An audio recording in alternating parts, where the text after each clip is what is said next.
in order to resolve the issue of customs checks, the UK is simply proposing that together in the protocol, in the international treaty that we will have between us, simply to take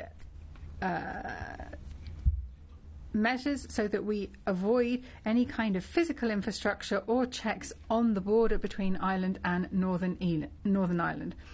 Obviously, we also want to achieve this objective. This is one of the objectives of the backstop, to avoid having this border or this infrastructure on the border.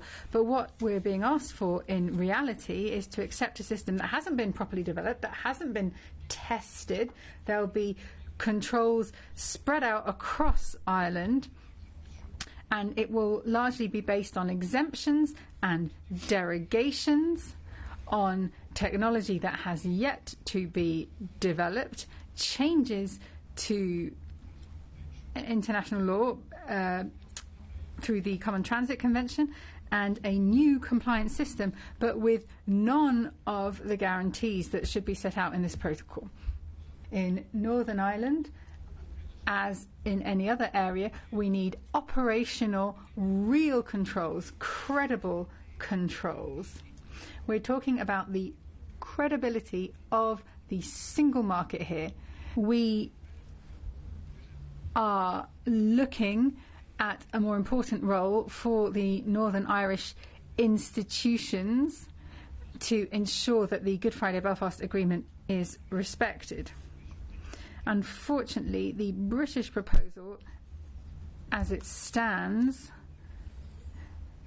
simply has the implementation of the protocol based on a unilateral decision from the Northern Irish authorities, who could decide right from the very start, so the day after the ratification of your assembly for the withdrawal agreement, the Northern Irish authorities could unilaterally decide simply not to activate the proposed solution for Northern Ireland.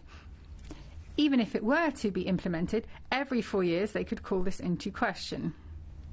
Ladies and gentlemen, members of Parliament, the proposal of the British government, as things stand, is not something we can accept. It replaces an operational, practical, legal solution by one that is simply a temporary solution.